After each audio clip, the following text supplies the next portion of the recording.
Hello दोस्तों, astro stock prediction में आपका स्वागत है। प्री मार्केट रिपोर्ट में प्रस्तुत कर रहा हूँ। सुबह के लगभग 7 बजे है। 4 अक्टूबर 2024, 4 अक्टूबर 2024, शुक्रवार का हफ्ते का आखिरी दिन। इस दिन क्या हो सकता है, as per pre market report ये जानने की कोशिश करेंगे। इसमें आपको लेवल सपोर्ट रेजिस्टेंस मिलेंगे, स्टॉक्स के बारे में भी जानकारी मिलेगी कि कौन से स्टॉक्स के ऊपर आपको ध्यान रखना है, और न्यूज़ फ्लो के ऊपर भी आपको मालूमात होगी। शुरू करने से पहले चैनल के डिस्क्रिप्शन बॉक्स में बिलो द टाइटल डिस्क्लेमर रखा है, कृपया पढ़िए। यानी एज पर डिस्क्लेमर, ये एजुकेशनल प्रोग्राम है। इसके तहत जो भी मैं बोल रहा हूँ ये मेरी पर्सनल राय है, मेरी खुद की राय है। आपके प्रॉफिट या लॉस, लाभ या हानि के लिए मैं और मेरा चैनल जिम्मेदार नहीं रहेंगे, रिस्पॉन्सिबल नहीं रहेंगे। ये प्लीज़ नोट करके रखिए। मेरा एस्ट्रो स्टॉक प्रेडिक्शन चैनल केवल और केवल सिर्फ और सिर्फ यूट्यूब पे ही अवेलेबल है, बाकी कहीं भी नहीं। ये भी नोट करके रखिए। और किसी भी इन्वेस्टमेंट या ट्रेडिंग के पहले शेयर मार्केट में आप किसी अच्छे फाइनेंशियल एडवाइजर से कंसल्ट कीजिए, एडवाइस लीजिए, ताकि आपको लॉस ना हो। चलिए दोस्तों, शुरू करेंगे। सो दोस्तों, कल अमेरिकन मार्केट लगभग 180 180 पॉइंट माइनस में क्लोज हो गए, और आज सुबह डाउ फ्यूचर लगभग 30 पॉइंट माइनस में चल रहे। हमारा गिफ्ट निफ्टी लगभग 65 पॉइंट यानी 65 पॉइंट माइनस में दिखाई दे रहा है।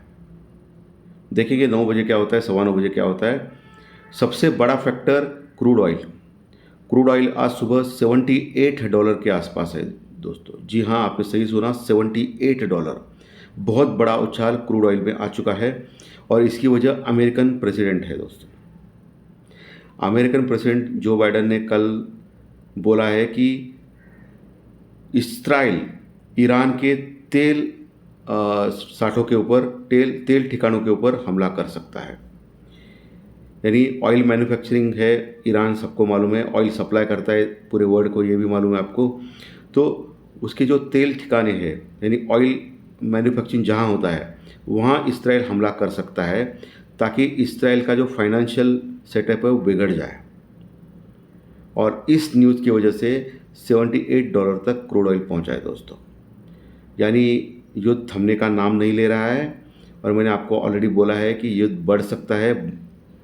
तो उसके बाद फिर ईरान चुप नहीं बैठेगा, ऐसा कंटिन्यूस होगा। बीच में खबर भी आई थी कल के सत्र में कि रशिया ने यूक्रेन के ऊपर बहुत बड़ा बम फेंका है। सो बहुत ही डेंजरस माहौल पूरे वर्ल्ड में चल रहा है। तो इसमें आपका कैपिटल प्रोटेक्ट होना बहुत ही ज़रूरी होगा। कैपिटल नहीं रहेगा तो कुछ नहीं कर सकते दोस्तों। तो बहुत इंपॉर्टेंट है। कल आपको याद रहेगा, प्री मार्केट रिपोर्ट में मैंने क्लियरली बोला था कि स्टेट बैंक ऑफ इंडिया और ओएनजीसी, ये 2 शेयर आपको दिए थे। उसमें दोनों शेयर ने कमाल कर दिया कल के सत्र में। आखिर में दोपहर के बाद एसबीआई का शेयर प्रॉफिट बुकिंग के चलते हुए थोड़ा कम हो गया, लेकिन ओएनजीसी शेयर आप देख सकते हो। आज भी आप इन्हीं 2 शेयर के ऊपर ध्यान रखना है, ओएनजीसी और स्टेट बैंक ऑफ इंडिया।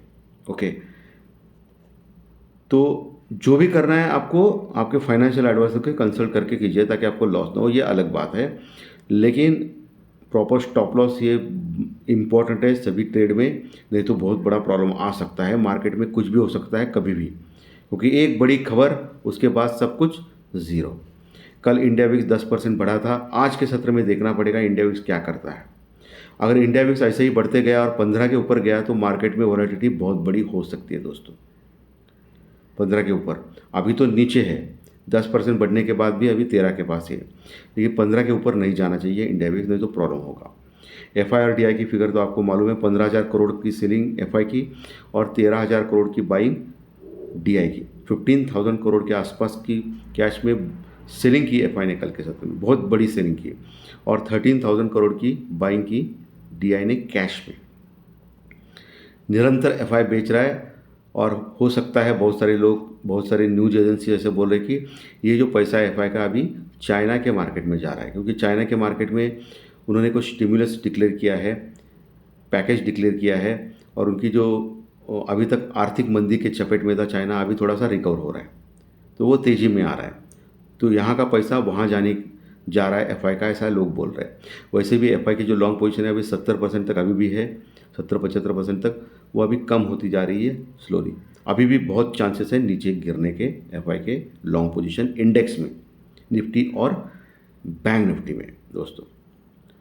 सो संकेत तो बहुत ख़राब है, आज भी 60-70 पॉइंट गैप डाउन दिखा रहा है। अभी देखना पड़ेगा 9 बजे कवर होता है या 9:15 बजे फिर से बहुत बड़ा गैप डाउन होता है।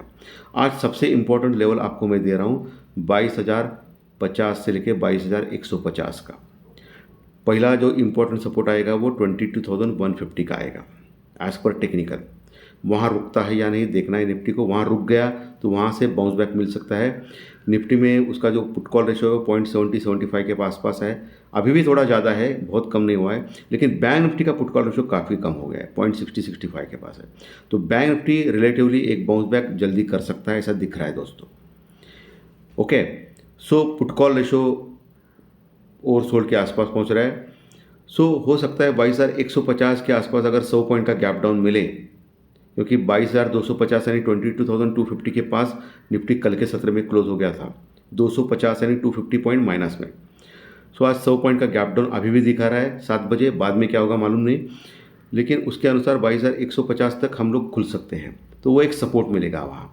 तो आपको देखना है 10-15 मिनट वेट करके, उसके ऊपर ही टिक गया तो फिर एक शॉर्ट कवरिंग रैली आ सकती है जो ऊपर फिर से 22,300 350 तक जा सकती है। लेकिन मोस्टली 22,400 से लेके 22,500, 22,000, सॉरी मैं 22,000 क्यों बोल रहा है, 25,400 से लेके 25,400 500, 25,450 से लेके 25,500, 25,400 से लेके 25,500, ये जो दायरा है निफ्टी का वो बहुत बड़ा रेजिस्टेंस रुकआउट का दायरा है। अगर बाउंस बैक मिलता है किसी भी कारण, और मिलना भी चाहिए, तो वहाँ आपको हल्का होना है।